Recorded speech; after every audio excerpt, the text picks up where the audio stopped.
बिस्मिल्लाहिर्रहमानिर्रहीम, अस्सलाम वालेकुम नाज़रीन, आप देख रहे हैं द लास्ट आवर। मैं हूं यासिर रशीद और मेरे साथ हैं सीनियर सहाफ़ी राना मोहम्मद अजीम साहब। नाज़रीन, कुछ दिन पहले एक खबर आई कि अफ़गान सफ़ीर जो पाकिस्तान में तैनात हैं उनकी साहबजादी इस्लामाबाद से अगवा हो गई। फिर ये खबर आई कि उन पर तशद्दुद किया गया। फिर ये खबर आई कि वो बाजियाब हो चुकी हैं, खुद ही उन्हें छोड़कर लोग फ़रार हो चुके हैं। इसकी वज़ीर आज़म इमरान खान ने नोटिस लेते हुए तहकीकात का हुक्म दिया और हुकूमती इदारे मुतहर्रिक हुए और इसकी तहकीकात होना शुरू हो गई। इस्लामाबाद के CCTV कैमरों की मदद से तहकीकात हुई, टैक्सी ड्राइवर्स तक पहुँचे और आज एक मुफस्सल रिपोर्ट जो है वो हुकूमती हुकाम ने पेश की है, जिसमें वज़ीर ख़ारजा शाह महमूद कुरैशी, वज़ीर आज़म के मुआविन ख़ुसूसी मोईद यूसुफ और IG इस्लामाबाद ने प्रेस कॉन्फ्रेंस करते हुए ये बात कही कि 4 से 5 टैक्सियाँ ऐसी हैं जो उन्होंने तब्दील की। वो अपने घर से निकली, उन्होंने गिफ्ट परचेज़ किया, दामने को गई, वहाँ पर वो अपने मोबाइल पर इंटरनेट भी इस्तेमाल करती रहीं। तो इसमें असल हक़ाइक़ क्या हैं? अफ़गान सफ़ीर को वापस बुलाया जाना और अमले को वापस बुलाए जाने पर भी वज़ीर ख़ारजा शाह महमूद कुरैशी ने कहा है कि उन्हें अपने फ़ैसले पर नज़र-ए-सानी करनी चाहिए। ये मामला क्या रुख इख्तियार कर रहा है? इसके पीछे असल हक़ाइक़ क्या है? वो कौन से अवामिल थे जो कार फरमा थे और उन अवामिल की निशानदही पर यह पूरा ड्रामा बना और ये खबर मंजर आम पे आई? अब ये खबर में सदाकत कितनी है, अगवा कब हुआ और वो रिहा कैसे हुई, इस पूरी कहानी पर रोशनी डालेंगे। राना साहब की तरफ बढ़ते हैं। राना साहब, भारतीय चैनल्स ने अफगान सफीर की बेटी के अगवा की खबर पाकिस्तानी चैनल से पहले ब्रेक की थी और अब तक की तहकीकात क्या कहती हैं कि क्या ये वाकई अगवा हुआ या फिर इसके पीछे कुछ ऐसे अनासिर हैं जो पाकिस्तानी सालमियत और साख को मजरू करना चाहते हैं? बिस्मिल्लाहिर्रहमानिर्रहीम, अस्सलातु वस्सलामु अलैका या सय्यदी या रसूल अल्लाह, अस्सलातु वस्सलामु अलैका या सय्यदी या हबीब अल्लाह। या सर, आपने सवाल भी किया, जवाब भी खुद दे दिया। इसमें तो कोई दूसरी राय नहीं है कि ये पाकिस्तान के ख़िलाफ़ एक साजिश थी, लेकिन साजिश उस वक्त नाकाम हो गई कि इसके प्रोड्यूसर, इसके राइटर, इसकी तमाम टीम जो थी वो इतना नकम्मा ड्रामा तैयार कर सकी कि उस ड्रामे में 2 नंबरी जितनी थी वो पकड़ी गई। बात ये कैसा अगवा है कि अगवाकार आए, अगवा किया, बाइज़्ज़त तरीके में छोड़ दिया, लड़की आराम से अपने घर चली गई और घर जाने के बाद पता चला जनाब कि वो अगवा हुई थी। क्या पाकिस्तान, क्या दुनिया में ऐसा हुआ है कि पुलिस अगवाकारों को ना पकड़ सके, अगवाकार तावान भी ना लें, अगवाकार चंद घंटों के लिए किसी को अगवा करें और उसके बाद उससे ये भी ना पूछें कि तुम कौन हो, ये भी ना पूछें कि तुम्हें क्यों अगवा किया गया, ये भी ना मुझसे पूछें कि तुमसे हमें क्या चाहिए और उसको छोड़ दिए। या सर, ये एक ड्रामा था। चले, मैं आज अहम तरीन इंकशाफात सामने लाता हूँ। पाकिस्तान के हसास दारे, पाकिस्तान के सिक्योरिटी नाफिज करने वाले दारे इन तमाम मामला तक पहुँच चुके हैं। क्या पाकिस्तान के अंदर या दुनिया के अंदर कोई ऐसा सफ़ीर है किसी भी मुल्क का, छोटे से छोटे मुल्क का, कि जिसकी फैमिली बगैर सिक्योरिटी के निकलती हो, जिनके पास गाड़ियाँ मौजूद हो और लेकिन वो टैक्सी को, उबर को या करीम को या किसी और चीज़ को इस्तेमाल करें? या सर, ऐसा है मुमकिन? नहीं। जब ये भी पता हो कि अफ़गानिस्तान के अंदर हालात क्या हैं, जब ये भी पता हो कि अफ़गानिस्तान के अंदर क्या हो रहा है, तो उस वक्त में अफ़गान सफ़ीर की बेटी फैमिली को बताए बगैर सिक्योरिटी के निकले, तो इसका मतलब है वो बताए बगैर नहीं निकली, वो एक प्लानिंग से निकली। अब अदारे पहुंच जाएंगे इस बात पे कि उस दौरान में इस लड़की के साथ, अफ़गान सफ़ीर की बेटी के साथ भारतीय सफारतखाने के किस एहलकार ने कितनी दफ़ा रब्ता किया, अफ़गानिस्तान से किस शख्स के कितनी दफ़ा रब्ते हुए, अफ़गान सफ़ीर से कितनी दफ़ा रब्ते हुए, आगे से कितनी दफ़ा रब्ते हुए, जिसकी बेटी घर से निकले यासर और कई घंटों घर में ना आए और वो हो भी पाकिस्तान में सफ़ीर, तो उससे क्या तशवीश नहीं होगी? क्या वो फौरी तौर पर मुतल्लिका अदारों को नहीं कहेगा? क्या वो फौरी तौर पर इतला नहीं देगा कि जनाब मेरी बेटी घर से निकली है, बगैर सिक्योरिटी के निकली है, इतना टाइम हो गया, राब्ता नहीं हो रहा, पता करें? कोई ऐसा एक चीज़ नहीं हुई। हुआ क्या? ये एक ड्रामा किया गया इंटरनेशनल तौर पर पाकिस्तान को रुसवा करने के लिए, पाकिस्तान के खिलाफ एक साजिश की गई और उसमें माजरत से बड़ा अहम किरदार अदा किया कुछ यूट्यूब चैनल्स ने। उन यूट्यूब चैनल्स ने जो हमेशा पाकिस्तान के ख़िलाफ़, पाकिस्तान के इदारों के ख़िलाफ़, पाकिस्तान की सालमियत के ख़िलाफ़ गैर मुल्की एजेंडे के तहत काम करते हैं। मुझे एक बात बताएं, इस्लामाबाद से एक चलने वाला यूट्यूब चैनल जिसका एक शख्स जिसको बड़ी हमदर्दियाँ हासिल हो गई, अचानक सबसे पहले उसको खबर किसने दी? उसने अपने यूट्यूब चैनल पे खबर किस तरह चलाई? क्या वो अफगान सफीर के साथ राब्ते में था, उसकी बेटी के साथ राब्ते में था, या वो लोग जो इस चीज़ पर सियासत करना चाहते थे, या वो लोग जो पाकिस्तान के खिलाफ साजिश कर रहे थे उनके साथ राब्तों में था? वो कौन थे? वो इंडियास, मोसाद, यही है ना यासर? उस यूट्यूब चैनल पे आता है, उसके बाद फौरी तौर पर इंडियन चैनल, अफगान चैनल पे ये सारा कुछ शुरू हो जाता है। फिर पाकिस्तान के अंदर कानून नाफज करने वाले इदारों को इंडियन चैनल और अफगान चैनल बेइंतहा तनकीद का निशाना बनाते हैं, और बहती गंगा में हमारे कुछ यूट्यूब चैनल्स, कुछ बड़े जो मारूफ लोग हैं वो भी इस पर अपना हिस्सा डालते हैं, इसलिए कि सबको किसी न किसी जगह से कुछ ना कुछ मिलता है। मैं यह दुखी दिल से कह रहा हूँ अपनी बरादरी के मतलब कि हम में से भी कुछ ऐसे लोग हैं जो पाकिस्तान को बेचने में लगे हुए हैं, जो पाकिस्तान के दुश्मनों से लेते हैं। ये लड़की घर से निकलती है या सर, आज आईजी इस्लामाबाद ने, आज हमारे वजारत दाखिला ने, आज मोईद यूसुफ साहब ने, सब ने बड़ा क्लियर बता दिया, एक एक कैमरों की फुटेज, हर चीज़ बता दी। और एक चीज़ जो उन्होंने नहीं बताई वो इस बीबी के राब्ते हैं। मैंने आपको इशारा दिया है कि कितनी दफ़ा इसके वालिद को, कितनी दफ़ा इनको, किस तरीके से कॉल आई, कहाँ से कॉल आई। फिर उस कॉल के बाद ये एक जगह पे शॉपिंग करके निकली, और शॉपिंग के दौरान जब ये शॉपिंग कर रही थी उस दुकान के अंदर, तो इसकी किसी से मुलाकात हुई थी। जिसकी इससे मुलाकात हुई वो कौन था? उसके बाद जिस जगह पे ये एक आखिरी पॉइंट पर रुकी, उस जगह एक घर में गई जिससे ये मुलाकात करके आई, वो कौन था? क्या अगवाकार था जिसने इसे शॉपिंग मॉल से लिया? क्या अगवाकार था जो किसी और घर में इसे मिला? क्या अगवाकार था जो दामने कौम में इसके साथ बैठ के चाय पीता रहा? या सर, वो कौन था? वो कोई अगवाकार नहीं था, वो इस ड्रामे का एक सीन था, इस ड्रामे का एक किरदार था। उस किरदार तक मैं आपको ये भी ब्रेक कर दूं, उस किरदार तक हमारे इदारे पहुंच गए। बहुत सी चीज़ें ऐसी हैं जिसे वक्ती तौर पर एक डिज़ाइन किया जा रहा है कि अभी कुछ उससे चीज़ों को सामने ना लाया जाए। ये आपको पता है ना कि अगस्त में FATF का फिर दोबारा मामला है, उस पर भी आगे चल के बात करेंगे। FATF का मामला है, तो आप क्या समझते हैं? ये सारा ड्रामा किया गया है। अब इन्होंने कहना क्या है मैं आपको बता देता हूँ, एडवांस बता देता हूँ। इन्होंने कहना है जी पाकिस्तान के अंदर एक मजहबी ग्रोह ने इन्हें अगवा किया था, यानी ये शो करना चाहेंगे जिस तरह आज बेनकाब हो गया भारतीय एक वजीर कि जिसने कहा कि हमें FATF में दबाव डालते थे। अब ये सिर्फ ये ड्रामा हो रहा था, उसके बाद ये ड्रामा हो रहा था कि यार इन्होंने इल्ज़ाम लगाना था तालिबान पे, और शो ये करना था कि ये पाकिस्तान के अंदर मौजूद है और पाकिस्तान के इस्लामाबाद में मौजूद हैं और वहाँ से इनको सपोर्ट मिलती है। ये पूरा एक ड्रामा था, और ये ड्रामा उन्होंने बड़े बेहतरीन तरीके से किया, लेकिन वो भूल गए कि हमारे अदारे जो हैं वो बड़े मुतहर्रक हैं। जैसे ये चीज़ें बाहर निकलना शुरू, मुझे एक बात, मैं फिर वो एक ही सवाल है मेरा, या सारी बात छोड़ दें, क्या अफगान सफीर को नहीं पता लगा इतने घंटे उसकी बेटी घर नहीं आई? उसने किसी को इतला दी? उसके घर पहुंचने के कितनी देर बाद ये शोर मचा कि वो अगवा हो गई, तशद्दुद भी हो गया? फिर छोड़ क्यों दिया?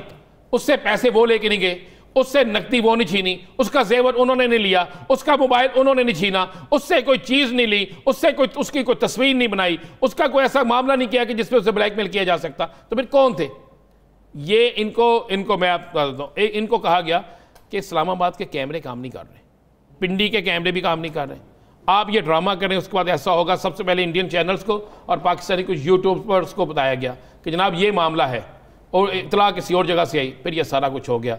बड़ी खबर आपको ब्रेक कर दी है मैंने कि जनाब इनके टेलीफोन्स पे राब्ते किन से हुए थे, वो सारी चीज़ें तफसील से बाहर आ चुकी हैं, और ये बेइंतहा बहुत खौफनाक एक साजिश थी। शुक्र अल्लाह का पाकिस्तानी हमारे जो अदारे हैं उन्होंने इस साजिश को नाकाम कर दिया। अब देखना यह है कि वज़ीर ख़ारजा शाह महमूद कुरैशी की जानिब से ताउन मांगा जा रहा है, मज़ीद मालूमात दरकार है, हमें उस हवाले से तफ्तीश करनी है, तो ताउन दरकार है, वो ताउन फराहम किया जाता है या नहीं किया जाता। नाज़रीन, दीगर इशूज़ पे बात करेंगे एक शॉर्ट ब्रेक के बाद। Stay with us.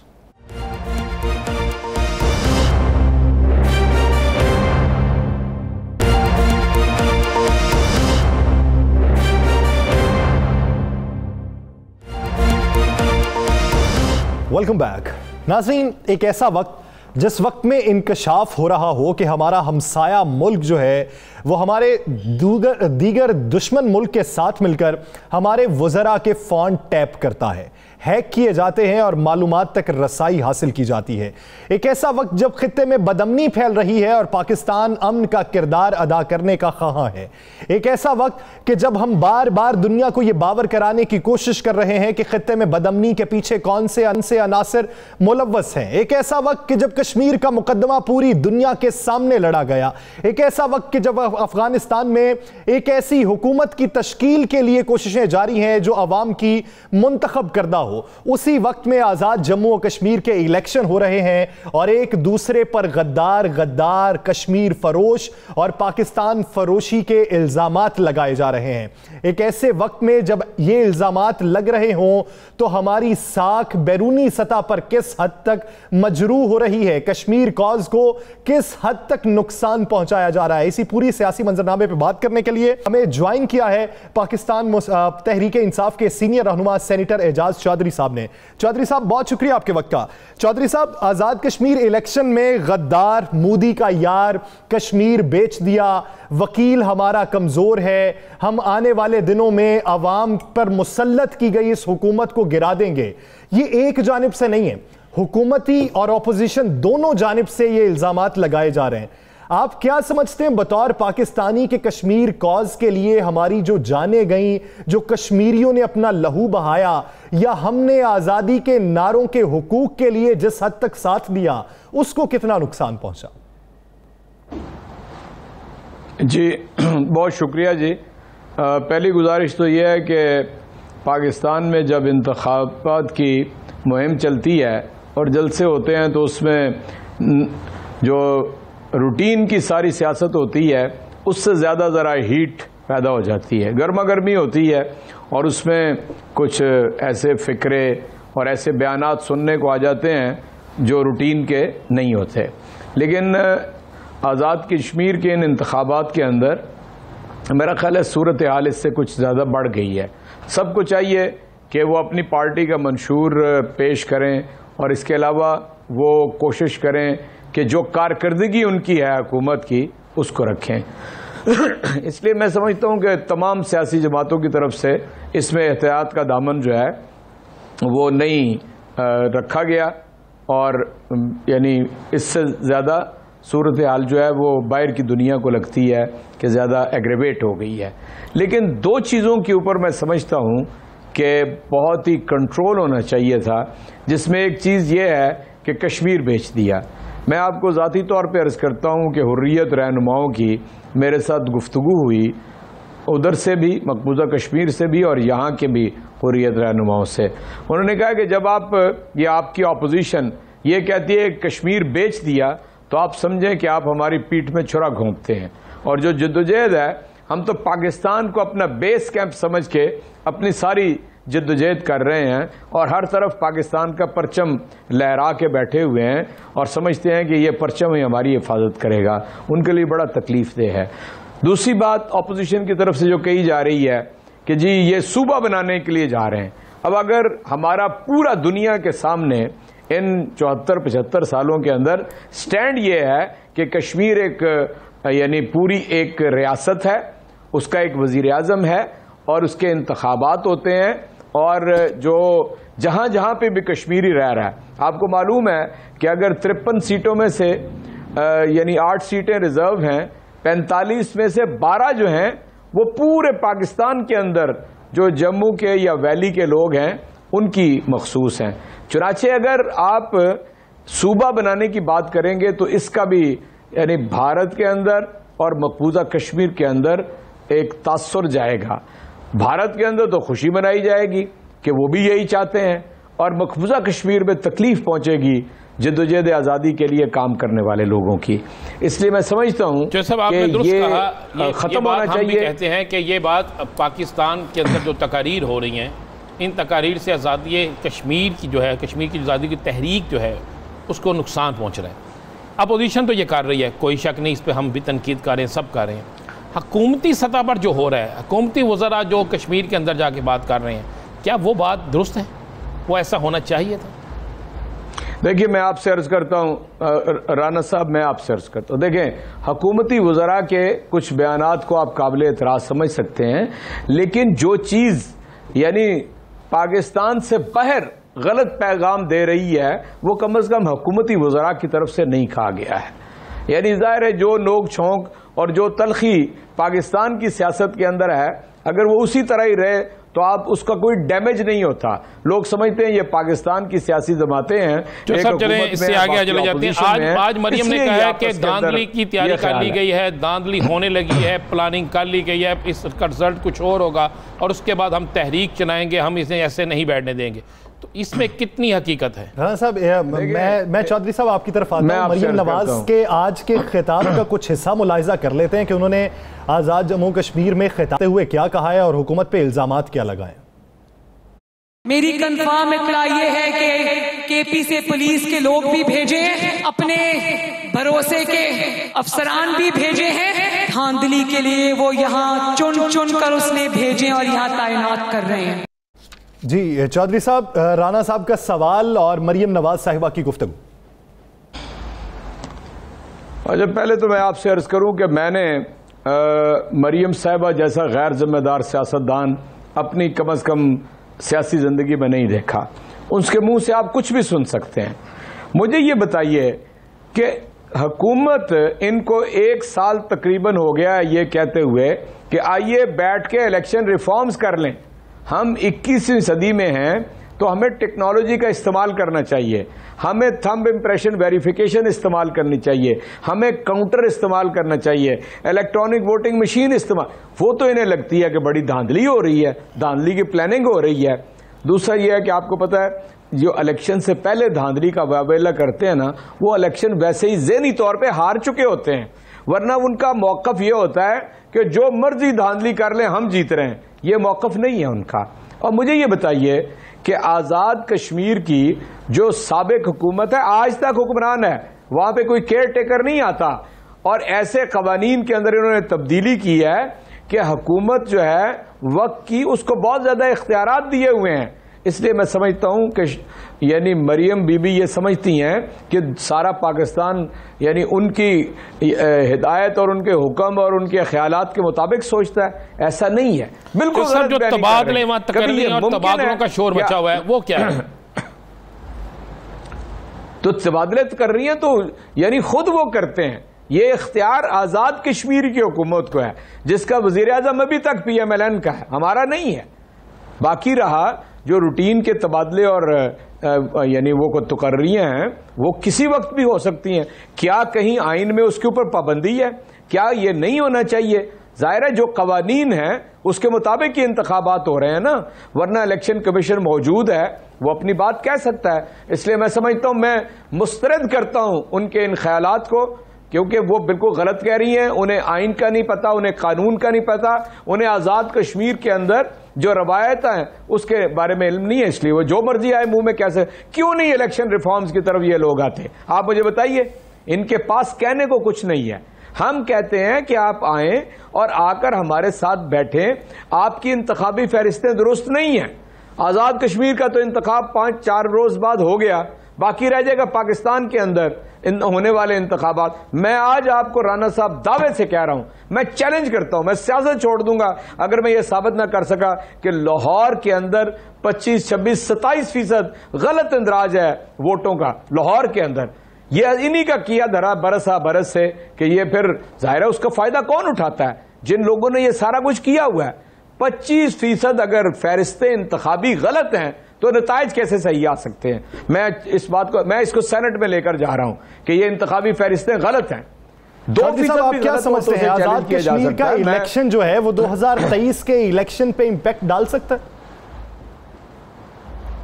देखिए, मैं आपसे अर्ज करता हूं, मैं नहीं समझता कि आजाद कश्मीर या गिलगित बल्तिस्तान का जो इलेक्शन का नतीजा है वो पूरे पाकिस्तान के ऊपर कोई असरात डाल सकता है। लेकिन मैं ये समझता हूं कि जो एजेंडा है तहरीक इंसाफ का, उसको आगे बढ़ाने के लिए इंतखाब जीतना बड़ा जरूरी है। हम अपने उस एजेंडे को आगे बढ़ा रहे हैं, हम खुद मुख्तारी लोगों को दे रहे हैं, हम लोगों को एक मौका फराहम कर रहे हैं कि वो अपने हालात को बेहतर करें, करप्शन को ख़त्म करें। हम यानी पर्दा डालने वाले नहीं हैं करप्शन के ऊपर। हम चाहेंगे कि जो कुछ माजी में हुआ है, चाहे वो आज़ाद कश्मीर हो या कोई और इलाका हो पाकिस्तान का, वहां पर करप्ट लोगों को गिरफ्त में लाया जाए। और आपको मालूम है जो कुछ इन्होंने किया हुआ है, अब ये छुप नहीं सकेंगे। कश्मीर के इलेक्शन में जो जबान इस्तेमाल की जा रही है, जो एक दूसरे के खिलाफ वहां पे सख्त जबान इस्तेमाल हो रही है, इख्तलाफात है, एक दूसरे पे हमले किए जा रहे हैं, पथराव हो रहा है, अंडे मारे जा रहे हैं, जूता मारा जा रहा है, इसके बाद आप समझते हैं कि अपोजिशन आज़ाद कश्मीर के इलेक्शन के बाद इस पे रिफॉर्म्स के मामले पे आपके साथ बैठेगी?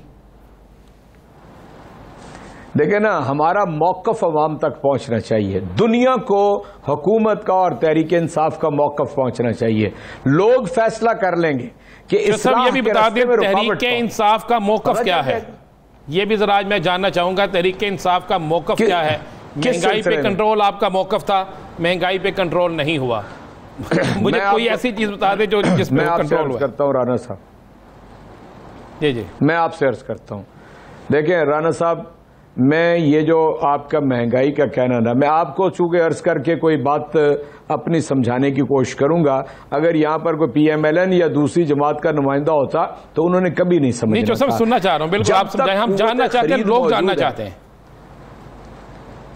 जब तक कुव्वत खरीद मौजूद है, अगर तो बाजार चले चलते हैं आप और मैं, शहरदार हैं, एक ही शहर में रहते हैं, अगर तो चीजों की खरीदारी में या उनके क्वांटम में, क्वालिटी में कमी, क्वांटिटी में कमी आ गई है, तो मैं ये समझूंगा कि ऐसी महंगाई हो गई है कि जो आम आदमी के दस्तबर्द से बाहर है। अगर खाने पीने की अशिया से लेकर पहनने की, ओढ़ने की चीजें और जिंदगी के इस्तेमाल की बाकी चीजें पहले से ज्यादा मिकदार में बिक रही हों, तो आप मुझे बताइए कि इसका मतलब है कि कुव्वत खरीद मौजूद है। मैं इसको साबित कर सकता हूं।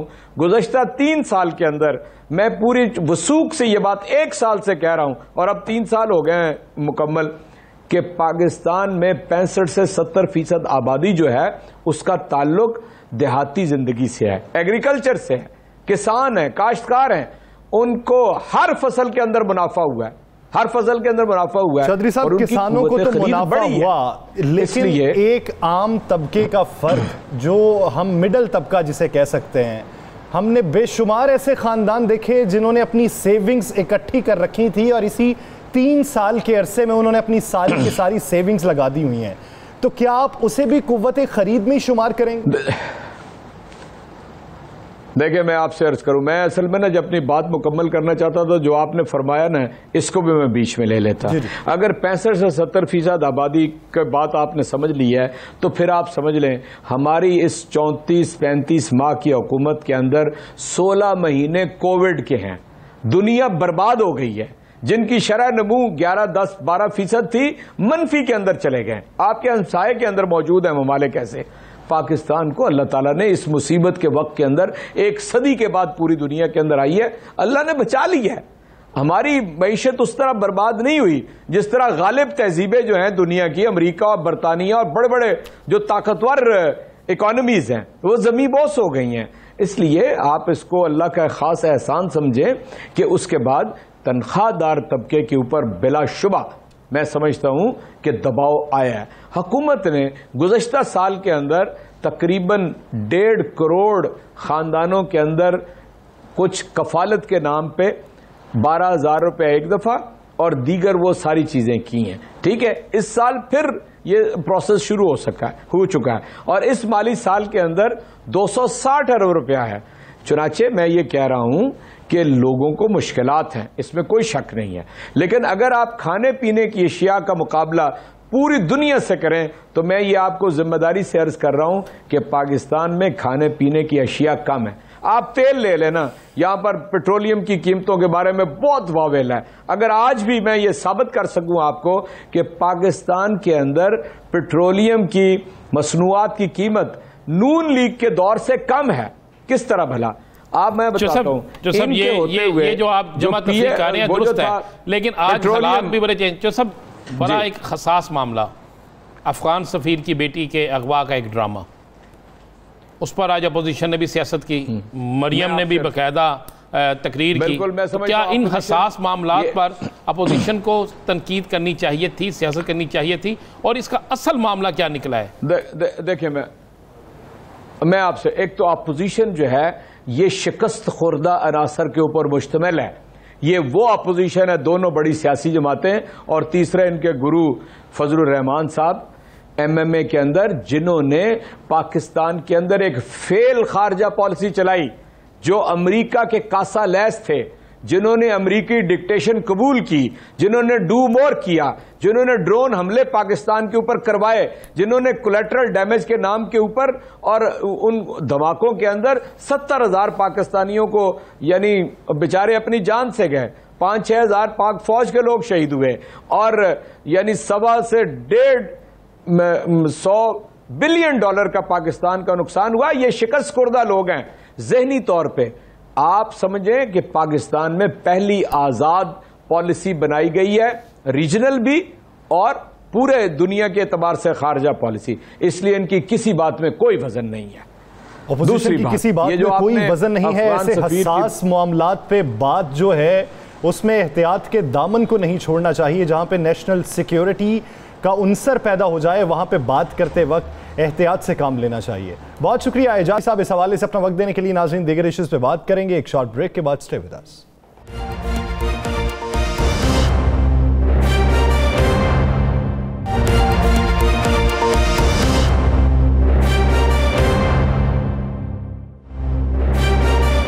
Welcome back.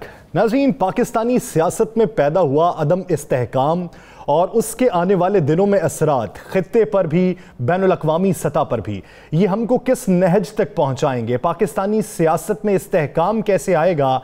अपोजिशन और हुकूमत एक मेज़ पर बैठकर आइंदा की हिकमत अमली कैसे तरतीब देंगे? जब एक दूसरे पर ऐसे संगीन इल्ज़ामात इंतखाबी मुहिम के दौरान लगते रहेंगे तो फिर एक मेज़ पर बैठकर मसले को हल करने की नहज और नुक्ता कब आन पहुंचेगा? इसी बारे में बात करने के लिए हमें ज्वाइन किया पाकिस्तान पीपल के सीनियर रहनुमा और साबिक चेयरमैन सेनेट नैयर बुखारी साहब ने। बुखारी साहब, बहुत शुक्रिया आपके वक्त का।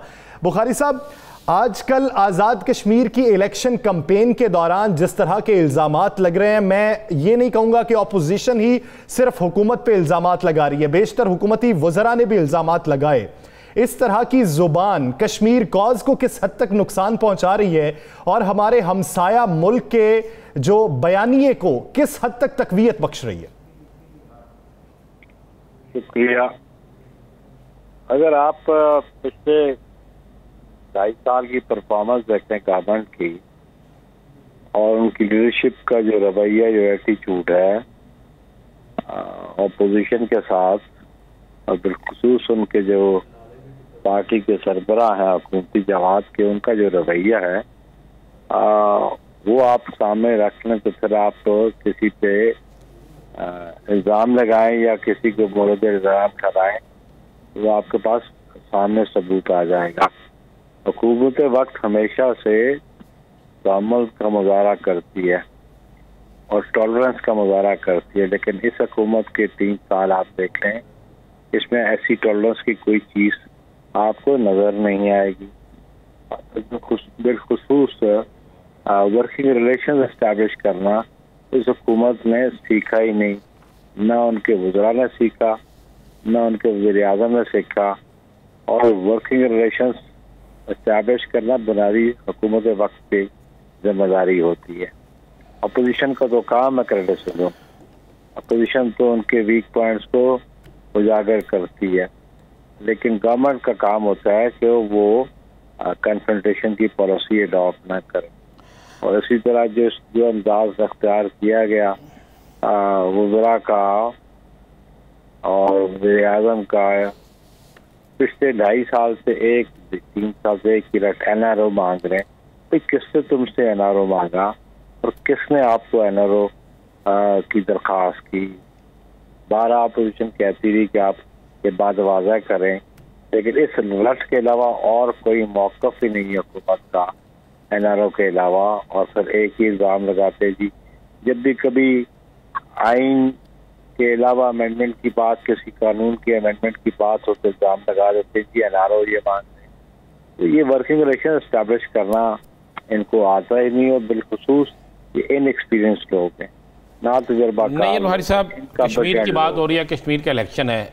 बराबर भुट्टो साहब ने बड़ी बेहतरीन कंपेन वहाँ की, एक नया जोश और जज्बा दिया और बहुत सी नशिस्तें पीपल्स पार्टी ली जाती हुई भी नज़र आ रही है। अब आसफा भुट्टो की वहाँ पे एंट्री हुई है, क्या आसफा भुट्टो की एंट्री सिर्फ कश्मीर इलेक्शन तक रहेंगी या वो आगे भी सियासत में इसी तरह खुल कर आएंगी? बिलाशुबा उनकी एक लेगेसी है भुट्टो खानदान की, और चेयरमैन बिलावल के साथ बिल्कुल वो सपोर्टिव हैं, और वो बिल्कुल पार्टी की जब उनको ज़रूरत पड़ेगी, जहाँ जहाँ ज़रूरत पड़ेगी, वो अपना किरदार अदा करेंगे। बुखारी साहब, जब बिलावल भुट्टो साहब अमेरिका चले गए तब पाकिस्तान पीपल्स पार्टी के रहनुमाओं का मौक़िफ़ ये था कि हमने अपनी जो कैंपेन थी वो मुकम्मल कर ली है, हमने कैंपेन पहले स्टार्ट की थी इसलिए पहले ख़त्म हो गई। लेकिन मरियम नवाज साहिबा के पे दर पे जलसों के बाद आसिफा भुट्टो साहिबा की जो एंट्री है उसे तशबीह दी जा रही है कि पाकिस्तान पीपल्स पार्टी ने मरियम साहिबा के मद्दे मुकाबिल आसिफा भुट्टो साहिबा को मैदान में उतारा। नहीं, ये बात नहीं है।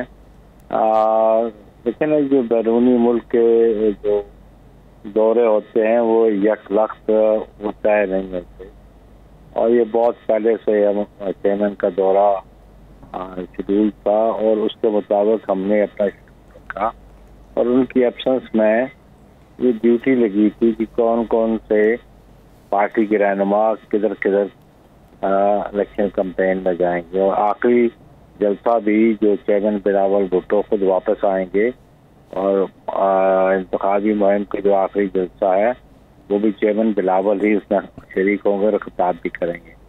उसमें हमारे जो पार्टी के रहनुमा थे वो बिल्कुल आज़ाद कश्मीर के इंतखाबात में यूसुफ गिलानी साहब, आजापुर रशद साहब, कमर जमान कायरा साहब, मौला बख्श डांडियो साहब, फरियाद तालपुर साहबा, और इसी तरह आसिफा भुट्टो साहबा भी। और ये कतन ये नहीं था कि उसके मरियम के मुकाबले में हमने अभी आसिफा को उतारा, बल्कि ये तो बात है कि हमारा तो मुकाबला जो है वो वहाँ पे पीटीआई से भी है और नून लीग से भी है, और हम तो दो जमातें हैं जो आपस में इंतखाबात में आमने सामने होती हैं। तो आसिफा जो है वो पीपल्स पार्टी की मोहतरमा बेनज़ीर भुट्टो शहीद की वो बेटी हैं, और उसको अगर पीपल्स पार्टी के इंतखाबी मुहिम में लेके गए हैं तो उसमें कोई हर्ज की बात तो नहीं। हर्ज की बात नहीं कह रहे, हम ये कह रहे हैं कि क्या मुस्तकिल ये कैंपेन चलेगी, क्या आसिफा साहिबा इसी तरह अपनी सियासत को तेज़ करेंगे, या सिर्फ बिलावल साहब के आने पर फिर वो बैकग्राउंड पे चले जाएंगे और फिर जब ज़रूरत पेश आएगी फिर बुलाएंगे? नहीं, तो ये फिर पार्टी का फैसला होगा, नहीं क़यादत का फैसला होगा, जैसे जैसे पॉलिटिकल सिचुएशन है उसके मुताबिक तय किया जाएगा।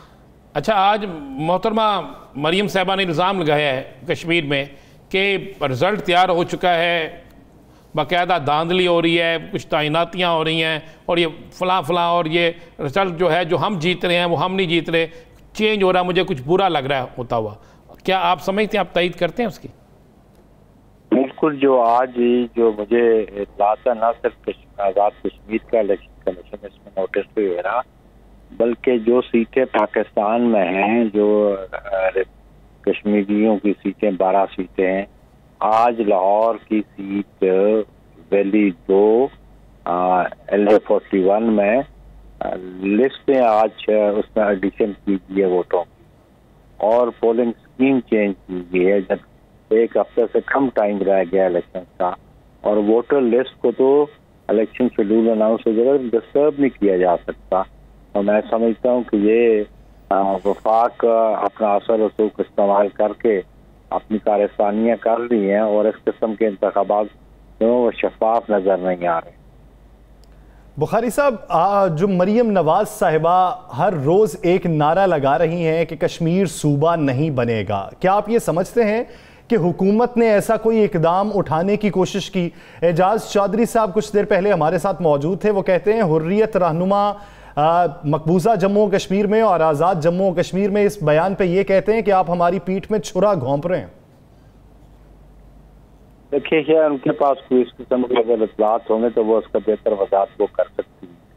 पाकिस्तान पीपल्स पार्टी का तो मौक़िफ़ यही है कि जो अक़वाम मुत्तहिदा की करारदादें हैं उसके मुताबिक कश्मीर का फैसला होना चाहिए, और उस मौक़िफ़ पे पाकिस्तान पीपल्स पार्टी आज भी कायम।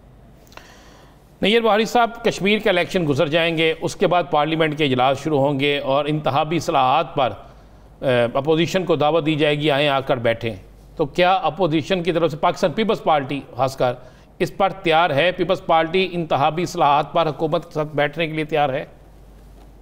हम तो इंतखाबी इस्लाहात चाहते थे और उसके लिए फिर गवर्नमेंट के देखें उसका जो प्रीवियस कंडक्ट है, वर्किंग रिलेशन इस्टेब्लिश नहीं कर सकते और फिर ये हुकूमत तो यू टर्न लेने की बादशाह है, एक मौक़िफ़ लेती है फिर दूसरे दिन मौक़िफ़ से तब्दीली आ जाती है।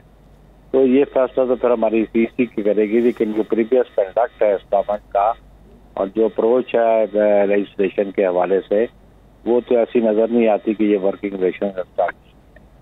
हुकूमत के साथ इलेक्शन रिफॉर्म्स पे बात करने के लिए पाकिस्तान पीपल्स पार्टी की सेंट्रल एग्जीक्यूटिव कमेटी फैसला करेगी कि हुकूमत के साथ बैठना है या नहीं बैठना। बहुत शुक्रिया नैयर बुखारी इस हवाले से अपना वक्त देने के लिए। नाज़रीन, दीगर इश्यूज़ पे बात करेंगे एक शॉर्ट ब्रेक के बाद। Stay with us.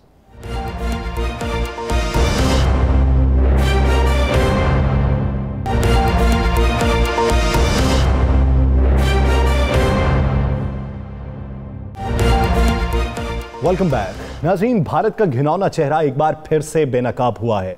एक इंकशाफ हुआ कि भारतीय एजेंसीज इसमें मुलव्वस रहीं कि इजरायली सॉफ्टवेयर के ज़रिए उन्होंने पाकिस्तान के अंदर वज़ीर आज़म इमरान खान और बेशतर वज़रा के फ़ोन हैक किए। 2016 से लेकर अगर अब तक की तारीख देखी जाए तो बेशुमार ममालिक के सदूर, वज़राए आज़म, वज़रा, समाजी कारकुन और सहाफ़ी ऐसे हैं जिनके फ़ोन हैक किए गए हैं, टैप किए गए, मालूमात तक रसाई हासिल की गई, फ़ोन कॉल्स, ईमेल्स, ये सब कुछ हैक किया गया, तस्वीर को भी हैक किया गया। अब ये मंसूबा मंजर आम पे आने के बाद भारत जो है, जो पूरी दुनिया में अमन का ठेकेदार बनता है लेकिन खित्ते के अंदर बदअमनी को हवा देने की कोशिश करता है, फैटफ के अंदर वो किस तरीके से अपना असर और रसूख बढ़ा रहा है और खित्ते में हमसाया ममालिक के साथ किस तरह के ताल्लुकात रख रहा है, इसके बाद वो कौन से अज़ाइम हैं जो नाकाम होने वाले हैं। राना साहब की तरफ बढ़ते हैं। राना साहब, एजेंसीज का इसमें मुलव्वस होना, अब इस पर कोड ऑफ कंडक्ट तो कोई लागू नहीं होता, लेकिन अपनी सिक्योरिटी किस तरीके से बेहतर बनाई जाएगी, और दूसरा ये कि भारत के इन मजमूम मकासद के पीछे वो कौन से अनासर हैं जो बेनकाब हुए हैं। देखिए यासर, ये तो बड़ी क्लियर चीज़ होगी। ये अगर पाकिस्तानी मीडिया ने दी होती ना खबर तो पता लगती है, कहते जी जनाब पाकिस्तानी मीडिया झूठ बोल रहे हैं। आपको पता है 12 लोग थे, अखबारात के अलावा 12 ऐसे इदारे थे जो इस पर इन्वेस्टिगेशन कर रहे थे। 400 से ज़्यादा जर्नलिस्ट थे जो मुख्तलिफ जगहों पे इस पे काम कर रहे थे। और जब पता चला कि जनाब भारतीय खुफिया एजेंसी रा और ख़ुसूसी तौर पर ख़ुद नरेंद्र मोदी इस पर मुलव्वस हैं और NSO जो एक इसराइली कंपनी है जिस सॉफ्टवेयर जिसके ज़रिए सारा कुछ किया गया, तो यासर मज़े वाली बात है, पाकिस्तान से तो इन्होंने किया, सऊदी अरब के साथ इनके बड़े गहरे तल्लुकात का दावा करते हैं, उनके हुक्मरानों के भी यानी टेलीफोन टेप्स किए, उनके अहम अदारों के लोगों के किए। मुत्तहिदा अरब अमारात जिसमें ये जहाँ से ये अवार्ड लेकर आती है उनके साथ भी यही किया, बरतानिया के साथ किया, बहुत से ममालिक का किया। और मैं ज़रा आपको बता दूँ जनाब, इंडिया ने खुद अपने 40 सहाफ़ी, इंडिया के 40 सहाफ़ी, 3 अपोजिशन लीडर, राहुल गांधी का भी फोन टैप किया, 3 अपोजिशन लीडर और 2 वजीर जो नरेंद्र मोदी के करीब तरीन हैं, 2 वज़रा जिनके किए टेलीफोन टेप किए जाते थे, साबका और मौजूदा सिक्योरिटी अदारों के ज़िम्मेदारान जो हैं इंडिया के, ये पाकिस्तान की बात नहीं कर रहा, उनके भी टेलीफोन टेप किए जाते हैं। उनके सिर्फ टेलीफोन टेप नहीं किए जा रहे थे, उनको मॉनिटरिंग के साथ साथ उनको इस्तेमाल किया जा रहा था। और एक बड़ा मारूफ जज है, मौजूदा जज भारत में, जिसके नाम का टेलीफोन सिम दे, वो भी उस पर भी काम किया जा रहा था, उसको भी किया जा रहा था। उसके बाद आ गई है पाकिस्तान की तरफ। पाकिस्तान से चलो इन्हें ख़तरा है, ये समझते हैं कि पाकिस्तान को क्या ना बाकायदा खुफिया, ये जो हम जिसे कह रहे हैं इसराइल, इसमें इसराइल हाल ही नहीं था, इसमें साथ CIA भी था, इसमें साथ रा थी, इसमें साथ NDS थी। ये सारा कुछ तैयार करने के बाद ये बाकायदा उसका एक रिकॉर्ड रखते थे। ये रिकॉर्ड 4 जगहों पे जाता था, इसराइल, अफ़गानिस्तान में कंधार जिस पे ये बड़ा डिपेंड करते थे ना, कंधार का जो कौंसलेट था इंडियन, वहाँ पे जाता था, भारत के अंदर जाता था और उसके बाद अमेरिका जाता था। ये बाकायदा एक गठजोड़ था। इसका असल मकसद क्या था कि ये वो तमाम चीज़ें चेक करें, सी पैक के हवाले से क्या हो रहा है, पाकिस्तान के अंदर क्या हो रहा है, पाकिस्तानी किससे कौन राब्ते में है, कौन सा सहाफ़ी जो है पाकिस्तान की मोहब्बत में बहुत आगे जा रहा है, कौन सा ब्यूरोक्रेट जो है उससे किस तरीके से, आपको पता है बाकायदा ये भी इंकशाफात हैं, ये कुछ दिनों में आएंगे कि कुछ लोगों को उनके डाटा के बाद ऐसे ब्लैकमेल किया जा रहा था कि उनसे कुछ अहम तरीन दस्तावेज़ात हासिल की जानी थी, जिसमें ये कामयाब नहीं हुई क्योंकि ये भांडा फूट गया ना, अचानक चीज़ें बाहर निकलना शुरू हो गई। और इसी तरह इन्होंने कुछ अरब ममालिक के अहम तरीन सुमादारान को भी ब्लैकमेल किया यासर, अहम तरीन सुमादारान को भी पाकिस्तान के अंदर। तो इन्होंने पूरा एक जाल बिछाया। और हमारे पास इतला तो ये है कि एक बड़े मारूफ तरीन एक सॉफ्टवेयर चलाने वाली कंपनी जो है उसके भी कुछ लोगों को इसमें अपने साथ मिलाने की कोशिश की गई, जो पाकिस्तान में मौजूद नहीं है, लेकिन वो पाकिस्तान के साथ तल्लक रखते हुए किसी और मुल्क में बैठ के सॉफ्टवेयर का काम कर रहे थे। फिर एक ऐसी कंपनी को साथ रखा गया जो मीडिया से वाबस्ता थी, उससे भी काम लिया जा रहा था। अब जमहूरियत की चैम्पियन भारत, जमहूरियत में पहला इनाम हासिल करने वाला भारत, अपने मुल्क के अंदर भी ये 2 नंबरी कर रहा है, अपने मुल्क के अंदर सियासतदानों, सहाफ़ियों, जजों, ब्यूरोक्रेट्स और खुद वो वज़रा जो नरेंद्र मोदी के साथ हैं, नरेंद्र मोदी को उन पे एतबार नहीं, उनके टेलीफोन रिकॉर्ड करता है, उनके सिस्टम जो है हाईजैक करता है, पाकिस्तान के अंदर कार है। हर वो मुल्क जो मुल्क इनके साथ बेहतरीन तल्लुकात रख रहा था यासर, ये उनके साथ भी कर रहे थे। अब पाकिस्तान क्या करने जा रहा है? पाकिस्तान ने ये सॉफ्टवेयर उनका सारा नाकाम कर दिया है, इनकी बहुत सी चीज़ें नाकाम हो गई हैं। अब आने वाले दिनों में इस मसले को इंटरनेशनल सतह पर उठाया जाएगा कि FATF से लेकर हर जगह पर, FATF का भी इकरार कर लिया ना उन्होंने कि हमने, तो इसका मतलब है, मैं तो फिर कहूँगा उन अदारों पे एक सवालिया निशान है जो दुनिया के अंदर कहते हैं हम दहशतगर्दी का खात्मा चाहते हैं, मनी लॉन्ड्रिंग का खात्मा चाहते हैं। नहीं, ऐसा नहीं है। वो खुद दहशतगर्दी और खुद मनी लॉन्डर जो है उनको सपोर्ट कर रहे हैं, भारत को सपोर्ट करके। भारत पाकिस्तान पर झूठे इल्ज़ाम लगाए और FATF उसकी मर्जी के मुताबिक चले। अमेरिका कुव्वतों को ये सोचना होगा कि अब अजारादारी उस तरीके से नहीं चलेगी जैसे माजी में चलती है। अक्ल शऊर अगर बेदार करना है और मुहज़्ज़ब मुआशरे की तरफ बढ़ना है, अगर फ़रोग़ देना है ख़ुद को बेहतरी की तरफ, तो फिर वो फैसले किए जाएँ जो सबके लिए बेहतर हो सकें और सबके लिए फ़ायदेमंद हो सके। नाज़रीन से मुझे और राना अज़ीम साहब को दीजिए इजाज़त। अल्लाह निगहबान।